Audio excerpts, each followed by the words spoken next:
offer both in-person and online classes. Parents, you get to choose whether your preference is for your child to go to school physically or learn virtually. Teachers don't get a choice, though. They'll teach kids virtually and in person.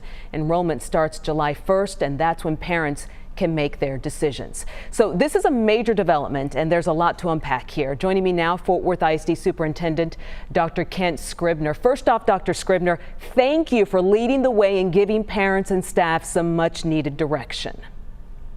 Well, we thought it was important to get the information out early. We want to communicate with the entire school community, with our parents, with our students, with our teachers, with our community leaders as well.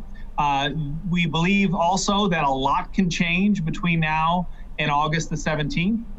We conducted a survey, listened to 35,000 respondents, and decided that the best way forward would be to add choice and allow parents and families to decide how they wanted to enter school on August 17th. Let's talk about those choices. If you choose the option to send your children to physically learn in school, how does that work? And how does it work if you choose to keep your child at home to learn virtually? Well, on July 1st, our online registration process will begin.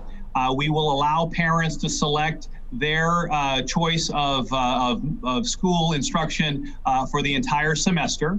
Now, granted, there will be situations where they will be changed, but in general, we want parents to commit that they will have their child learn either in person or online.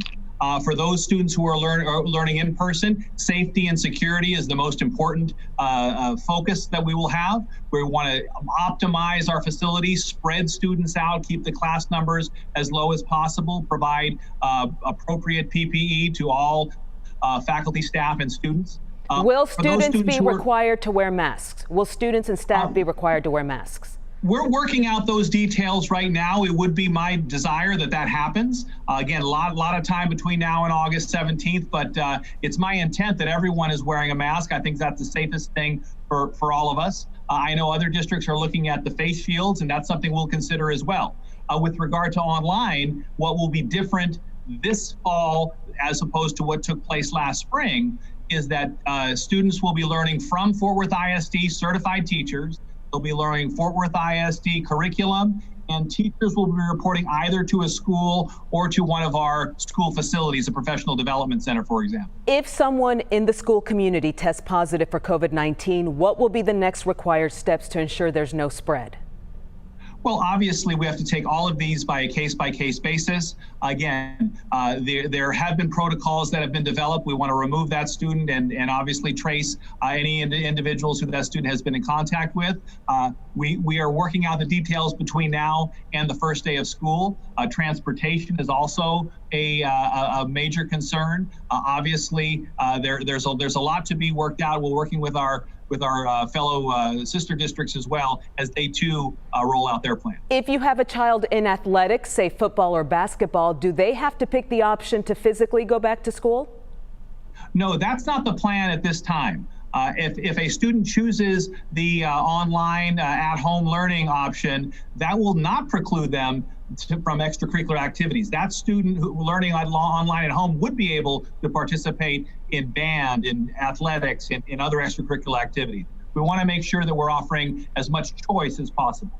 Will Fort Worth ISD continue to offer extended daycare programs, before school and after school programs?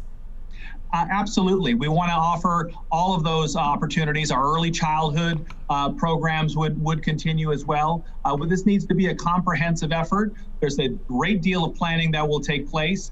We heard from our parents, a large percentage of them want students back in person, brick and mortar learning. We want to provide that opportunity. Again, it's going to be a question of good planning, logistics, and strategy to spread the students out so that we have small class sizes. Classrooms may also be taking place in a portion of a library or a gymnasium or a cafeteria to keep those student numbers low. So when will parents receive the detailed reentry plan in Fort Worth ISD?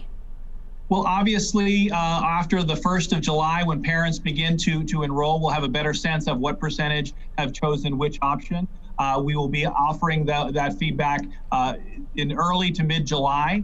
We have time between now and August 17th, and I saw on your earlier piece that yes, in fact, the coronavirus cases are increasing. So we'll have to monitor that very closely. The information we have at this time leads us to this conclusion. The additional information as we move forward 2 months ahead could change it for all of us. Thanks for getting a plan out there, Dr. Scribner. My hope is that other districts will be encouraged by what you've done and will follow your lead. Thank you.